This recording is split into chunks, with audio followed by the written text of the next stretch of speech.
Kita awali dari konsep lokasi. Lokasi. Jadi kalau nanya geografi, pasti dia awalnya itu adalah berkaitan dengan lokasi. Jadi kalau ditanya apa sih yang berkaitan dengan geografi yang paling utama, ya lokasi jawabannya. Ya konsepnya konsep lokasi dulu kan, di mana dulu itu terjadi. Ya lokasi. Lokasi itu posisi suatu objek ya. Posisinya di mana? Posisi. The position of object. Ya. Di geografi ada dua jenis lokasi ya. Ada lokasi absolut, ada lokasi relatif.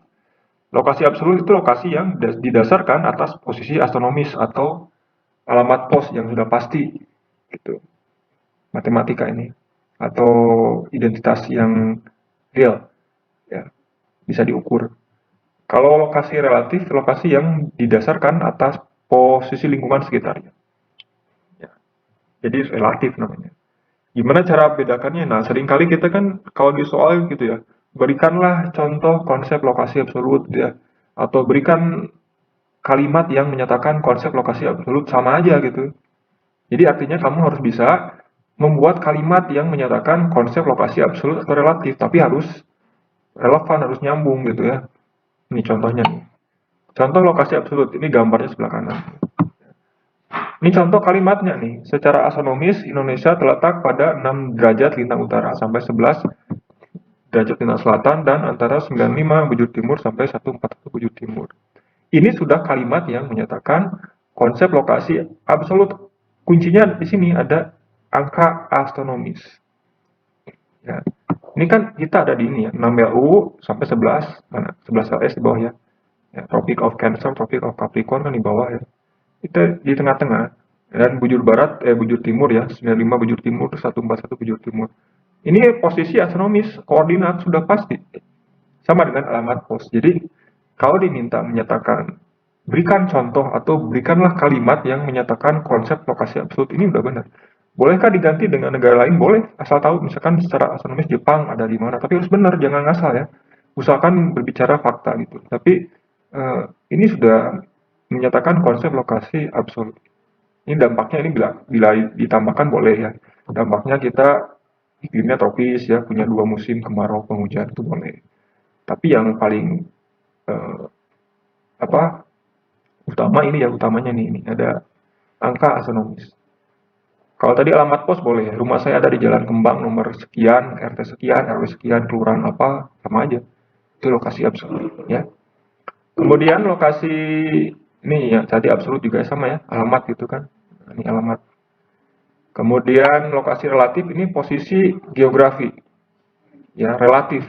Contoh yang paling gampang itu Indonesia terletak di antara dua samudra dan dua benua ya, benua Australia, Asia, Samudra Pasifik ini ya relatif. Kenapa relatif? Kita dilihat dari sisi perairan dan daratan, namanya relatif. Ya, itu. Indonesia ada di benua antara Asia dan Australia. Belum tentu misalkan Australia di antara benua apa kan beda sama. Namanya relatif itu. Atau contoh yang lain misalkan rumah saya dekat ke stasiun tapi jauh ke pasar. Rumah kamu kan belum tentu seperti itu ya. Bisa aja rumah kamu jauhnya ke pasar tapi dekatnya stasiun atau kemana gitu ya. Itu relatif. Rumah saya depannya jalan raya, belakangnya sungai. Belum tentu rumah kamu seperti itu kan. Bisa jadi kamu belakangnya kuburan tuh ya, depannya rel kereta api kan beda-beda. Itu relatif maksudnya gitu. Sama aja ini kalimatnya. Kalimat atau fenomena yang menyatakan konsep lokasi relatif. Silakan kamu di otak-atik, kamu cari yang lain, jangan terpaku dengan ini. Ya boleh. Boleh dengan rumah saya boleh ya. Jadi kalau guru kamu bertanya gitu, oh, coba berikan contoh konsep lokasi relatif. Boleh rumah saya gitu. Rumah saya jauh ke stasiun ya, tapi dekat ke mall. Boleh itu relatif. Ya. Paham ya? Kemudian jarak. Jarak juga terbagi dua, ada jarak absolut relatif. Jarak itu posisi eh, ini jarak sorry ya. Jarak itu eh, apa ini? Panjang lintasan ya mungkin ini sorry belum saya editnya. Panjang lintasan antara titik satu ke titik dua gitu ya. Panjang ini jarak. Ada dua juga jarak itu ya, jarak absolut, ada jarak relatif. Jarak absolut itu jarak yang diukur pakai satuan panjang matematik ya, kilometer, meter, sentimeter, mil. Kalau jarak relatif, jaraknya diukur pakai detik, menit, jam, satuan waktu. Ini satuan panjang. Ya. Kata kuncinya jarak absolut pakai satuan panjang, jarak relatif pakai satuan waktu. Kita lihat contoh dalam bentuk kalimat atau fenomena sebenarnya. Contoh konsep jarak absolut. Kita lihat contoh konsep jarak absolut. Lebaran kemarin, kami sekeluarga mudik ke kampung halaman. Perjalanan dari Jakarta menuju Cirebon ditempuh jauh 200 km dengan kereta api. Nah, ini ada kata 200 km, ini adalah keyword kata kunci dari jarak absolut. Silakan kamu ganti ya, nanti misalkan saya menempuh perjalanan dari rumah ke sekolah itu sejauh 5 km. Boleh. Ya, itu sudah menandakan adanya konsep jarak absolut di dalam kalimat. Ya, silakan kamu otak-atik gitu ya. Kemudian kalau jarak relatif, ganti aja dengan jam atau dengan waktu satuannya. Minggu lalu saya melakukan perjalanan wisata dari Bandung ke Malang menempuh perjalanan selama lebih dari 14 jam dengan bis. Ini 14 jam itu kesatuan waktu. Silakan ganti kamu. Tadi misalkan saya pergi dari rumah ke sekolah menempuh jarak waktu tempuh 1 menit ya, boleh gitu ya. Nah, itu jadi tinggal ngotak-atik kata kuncinya saja seperti itu. Jadi jangan khawatir kalau kamu misalkan diminta berikanlah contoh fenomena atau berikanlah kalimat yang menyatakan salah satu konsep geografi gitu aja. Berikan contoh real atau nyata di keseharian gitu ya. Biar kamu nggak terlalu mikirnya jauh-jauh gitu ya. 3. Keterjangkauan. Lokasi jarak berkaitan dengan keterjangkauan. Keterjangkauan itu mudah tidaknya suatu lokasi diakses ya atau dicapai. Jadi ada lokasi tadi di bisa diakses nggak, mudah atau susah gitu. Nah, kondisi keterjangkauan itu dipengaruhi oleh tadi lokasi dan jarak, ditunjang dengan ketersediaan sarana transportasi. Ya, gitu. Gimana cara kalimatnya ini? Misalkan berikan contoh konsep keterjangkauan kalimatnya. Distribusi bantuan logistik saat bencana melanda PD Aceh gempa itu ya sangat lambat karena terkendala kondisi daerah yang jauh dengan kondisi jalan yang rusak. Kan ini ya. Jadi karena kondisi jalan akses menuju PD Aceh itu susah, makanya bantuan logistiknya saat gempa bencana itu terhambat. Ini menandakan aksesibilitas atau keterjangkauannya susah ya, karena kondisi jalan yang jelek gitu ya. Bolehkah diganti dengan jalan bagus? Boleh. Misalkan kota Cirebon mudah diakses dari Jakarta karena satu ada jalan tol, ya kemudian ada jalan arteri, kemudian ada jalan kereta api, kan gitu ya. Sama aja. Itu menandakan keterjangkauan. Bisa daerah itu mudah diakses, bisa juga susah diakses. Tinggal lihat kondisinya seperti apa. Ya, bisa ya dipahami kamu. Silakan bikin kalimat sendiri dulu ya nanti. Akses sekolah dari rumah kamu gimana? Bisa aja boleh ya. Jadi jangan khawatir salah gitu. Nggak perlu yang gede-gede ya. Cari hal yang sederhana dari rumah gitu ya. Morfologi, morfologi itu bentuk wilayah. Kondisi bentuk fisik relief permukaan bumi. Jadi relief bentuk permukaan bumi itu dari tiap daerah ke daerah lain itu ke daerah yang lain itu bervariasi ya karena dipengaruhi oleh gaya endogen dan eksogen. Ya, tenaga dari dalam dan dari luar. Makanya ada lembah, ada bukit, ada apalagi ya, pegunungan gitu. Itu karena dipengaruhi oleh ada aktivitas endogen dan eksogen. Contoh kalimat yang menyatakan konsep morfologi nih. Misal, Kecamatan Lembang berada di daerah dataran tinggi dengan ketinggian rata-rata 500 mdpl. Ini udah menandakan konsep morfologi. Ada dataran tinggi, ada juga ketinggian, ini sama. Jadi si Lembang itu ada di daerah dataran tinggi. Nah, ini sudah menyatakan konsep morfologi. Ganti misalkan rumah saya berada di wilayah dataran rendah dekat laut misalkan, boleh aja gitu ya. Kalau kalimat yang kedua, ini kalimat yang kedua menyatakan perluasannya, dampaknya misalkan ya, kondisi ini mengakibatkan wilayah Lembang punya suhu yang sejuk sehingga cocok untuk kegiatan pertanian, perkebunan. Ini hanya additional aja. Ya, ini kata kunci yang pertama di sini ada angka ketinggian, kemudian ada wilayahnya ya, dataran tinggi, dataran rendah ke atau lembah, berbukit-bukit bisa aja ya. Rawa misalkan ya, rawa gambut sama aja. Silakan deskripsikan morfologi tempat tinggalmu ya, bisa kan. Kemudian pola. Pola itu susunan keruangan satu objek di permukaan bumi. Ya. Pola itu bisa dipengaruhi oleh kondisi fisik atau modifikasi dari aktivitas manusia. Ini contoh di kanan gambar pola sungai mungkin ya. Jadi permukaan bumi ini punya pola-pola tertentu ya di dalamnya. Contoh yang biasanya muncul di soal gini kan. Pola pemukiman ya. Nih, pola pemukimannya apa nih? Pola pemukiman daerah dataran rendah cenderung memusat sementara daerah dataran tinggi menyebar. Ini agak menyebar ya, menyebar. Di sini kan berjauhannya agak jauh. Nah, ini contoh maksud konsep pola dalam geografi ya, pola pemukiman. Apakah bisa pola lain? Pola lain selain rumah? Boleh. Misalkan tadi pola sungai di dataran rendah cenderung dendritik, kan misalkan boleh. Atau pola awan juga boleh ya. Di pagi hari saya melihat pola awan berbentuk seperti bulu domba gitu ya, bergerombol. Boleh aja gitu ya. Jadi pola itu tidak hanya terkait dengan pemukiman ya, ada lainnya. Pola tanam boleh juga ya. Pola pola tanam pertanian ya. Misalkan bulan ini padi, bulan depan ganti jagung, itu pola juga. Jadi jangan hanya fokus pola itu ke pemukiman ya, karena seringkali kan di soal-soal itu ya pemukiman ya, karena paling gampang mungkin. Tapi yang lainnya banyak. Pola pemukiman di dekat rel memanjang kan itu ya seringnya. Atau pola pemukiman di bantaran sungai memanjang juga. Nah itu contoh pola. Cari pola-pola yang lain. Interaksi itu hubungan timbal balik antar wilayah. Kalau di sosiologi, interaksi itu kan hubungan timbal balik antar manusia ya. Tapi kalau di geografi, hubungan timbal balik antar wilayah. Sebelumnya gini sih, yang namanya interaksi pun itu interaksi antar lokasi, tapi tetap manusia yang menjalankannya kan gitu ya. Kenapa terjadi interaksi? Karena adanya perbedaan sumber daya pendukung. Misalkan Jakarta kan pusat industri gitu ya, tapi tidak punya lahan pertanian itu. Otomatis pasti dia akan tukar barang dengan daerah yang lain yang sumber pertanian ya, misalkan di Jawa Barat di mana ya. Dia pasti akan seperti itu. Contohnya, Indonesia rutin mengekspor batu bara mentah ke Jepang, sementara Jepang mengekspor barang-barang elektronik ke Indonesia. Itu contoh penerapan konsep interaksi ya, ekspor impor gitu ya. Ini desa mengirim pertanian ke kota ya, kota mengirim barang-barang elektronik pupuk ke desa. Bisa aja itu juga contoh interaksi antar wilayah contohnya ya. Kemudian aglomerasi itu suatu gejala pemusatan kegiatan ya, khususnya yang bersifat ekonomi di permukaan bumi. Kenapa terjadi aglomerasi? Karena ada persaingan ekonomi yang meningkat setiap waktu. Ini aglomerasi itu adanya gejala pemusatan aktivitas, ya bisa aktivitas manusia atau ekonomi ya Pak, terutama. Contoh, nah ini ada gambar di tol ya, misalkan ada kawasan industri, ya gitu. Industri-industri besar banyak didirikan di wilayah Cikarang dan Karawang. Ya, hal ini dilakukan untuk mengefisiensi produksi dan kemudahan kontrol dari pemerintah.